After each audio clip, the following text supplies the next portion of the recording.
How do you feel about like maximal breath holds prior to training, and do you feel it can be applicable for, let's say, a combat sport athlete?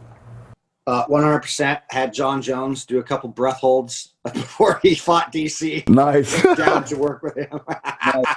So, yeah, it's absolutely applicable pre-training or pre-competition in any sport. If you want more red blood cells to work with, I would hold your breath for some stressful responses. Yeah, it's funny because I've done some research on it, and then I've experimented with myself and my athletes in the past, and definitely like we've seen tremendous increases in their ability, in their output.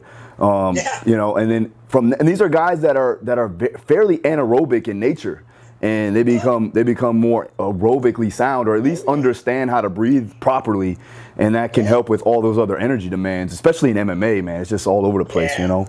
Yeah, it's tough, man. It's tough, but it's like, you know, when it's like when we hear in exercise science, like things about more red blood cells, everybody immediately gravitates towards oxygen. Mm-hmm. And I get it, but it's not about that. It's actually, those red blood cells would prefer to carry carbon dioxide. That's exactly what gets rid of the oxygen. So I'm able to be, if I'm more of an anaerobic athlete, I'm able to stuff more carbon dioxide and get rid of it. So I'm in a better place as a result of that, right? So that's where that can help. But it also increases the O2, which means I'm getting more oxygen into the system, which allows me to use more oxygen at higher levels. Gotcha. Okay.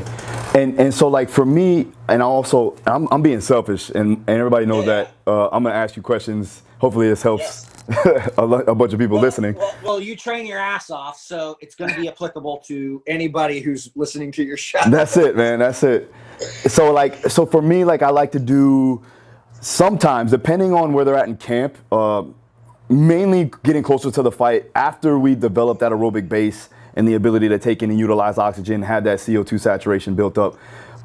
I like to do high intensity hypoxic intervals, if that makes sense. Yeah. I'll do that primarily with a sled drag or a prowler push variation or something along the lines of that.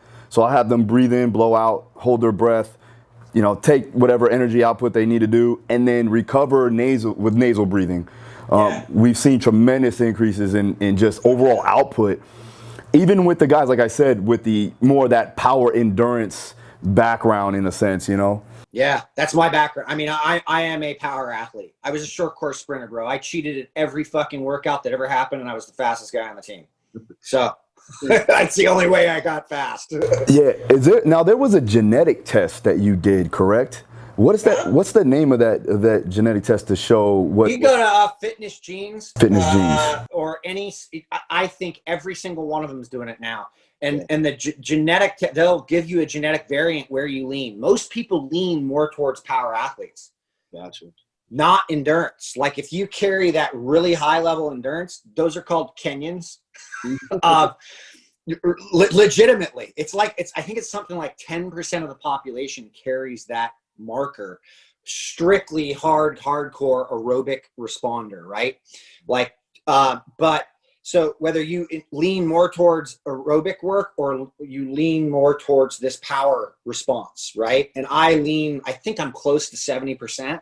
So I'm more over on that side, but I love the endurance stuff. But I also know what it does to me if I go for a 3-hour bike ride, right? Like I don't want to do that all the time because I get crushed afterwards. So an aerobic responder won't be crushed afterwards, right? So if I develop properly, can go and do that stuff from time to time, but the byproduct of that becomes, pretty, I need a lot more recovery time from that.